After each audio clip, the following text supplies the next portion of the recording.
Morning vocal रियाज, अलंकार, that, scale, रागदारी, लय, ताल सब कुछ सिखाया जाएगा पूरी बारीकी से। अभी डाउनलोड कीजिए संगीत धारा SPW, लिंक डिस्क्रिप्शन में है एंड्रॉइड, iOS और डेस्कटॉप का।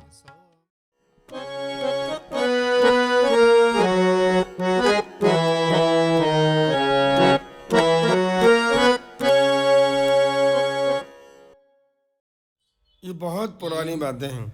जब लोग संगीत को समझने लग गए, जब धीरे धीरे हमने संगीत का शास्त्रीयकरण किताबों से शुरू हुआ, जैसे अभी नाम ले रहे थे भातखंडे, तो भातखंडे ने डिसाइड किया कि ये इस प्रकार से अगर हम 10 प्रकार बना लेते हैं, वो भी 10 थाट, तो बाद में उनको कहा गया थाट मतलब बिल्कुल प्रारंभिक चीज़, जैसे ठाह यानी कि पहला आधार जो है वो थाट माना गया। उन्होंने पहले आधार बनाया कि ये स्वर अगर प्रयोग होते हैं तो ये इस तरह का एक माहौल बनता है। जैसे हम कोई संगीत में होता क्या, डिफरेंसेस हैं, सब जो कुछ भी है विविधता है, परिवर्तन है, परिवर्तन कर करके हम एक नई चीज़ का निर्माण करते आए हैं, यही शुरू से होता रहा है।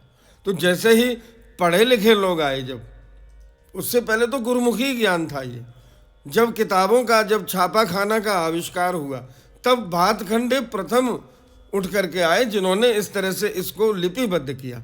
तो जिस व्यक्ति ने लिपिबद्ध किया उसी ने ये तय किया कि ये 10 थाट प्रारंभिक, इससे ज़्यादा डिफरेंसेस इसके नहीं हो सकते। जब हम 12 स्वरों को लेके चले तो उन्होंने 10 प्रकार से उसको डिवाइड किया। तो जब 10 प्रकार से डिवाइड हो गया, फिर उसके बाद और भी विद्वान आए, उन्होंने 10 से 36 कर दिए, 36 से 72 बन गए। इसी में से अलग अलग स्केल से बनाने लग गए, अलग अलग तरीके से लोग और ज़्यादा। थाट वही है 10 ही, थाट प्रारंभिक 10 ही माने जाएंगे, और उन्हीं में से बनने वाला कोई किसी ने कह दिया कि ये थाट, और अलग अलग विद्वानों के मतानुसार धीरे धीरे इसमें परिवर्तन होते रहे, किताबों में संशोधन होते रहे और ज्ञान में वृद्धि होती जा रही है। और आज भी यही क्रम जारी है, तभी नया गाना आपके सामने आ पा रहा है, वरना नया गीत नहीं आता।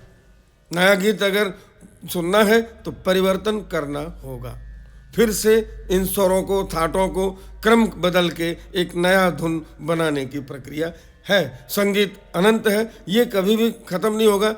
आज हम कुछ कह रहे हैं, कल आप कुछ कहेंगे, परसों आपके बच्चे कुछ कहेंगे कि ये विषय ऐसा है, ये विषय ऐसा है, इसमें ये और जुड़ जाना चाहिए। जो नया व्यक्ति आएगा, जो नया पात्र आएगा, वो एक नई योग्यता लेकर के आएगा और एक नए संगीत का जन्म होगा फिर से, और होता ही रहेगा। ये कभी रुकेगा नहीं, ये प्रवाह है, ऐसे ही बहेगा। आज यहाँ पे कुछ और है, दूसरी जगह जाके कुछ और हो जाता है। हर व्यक्ति के अंदर से एक ही राग अलग अलग प्रकार से निकलता है, वही राग का स्वरूप है। अभी हमने काफ़ी गाया, आप कई कलाकारों की काफ़ी सुन लीजिए, सबको में आपको कुछ न कुछ ऐसा लगेगा कि ये इनके जैसा है, वो उनके जैसा था। यही खासियत है, यही खासियत है संगीत की, और इसी खासियत को सबसे पहले पहचाना भातखंडे ने। उन्होंने 10 प्रकार से इसको बता दिया। जय हो।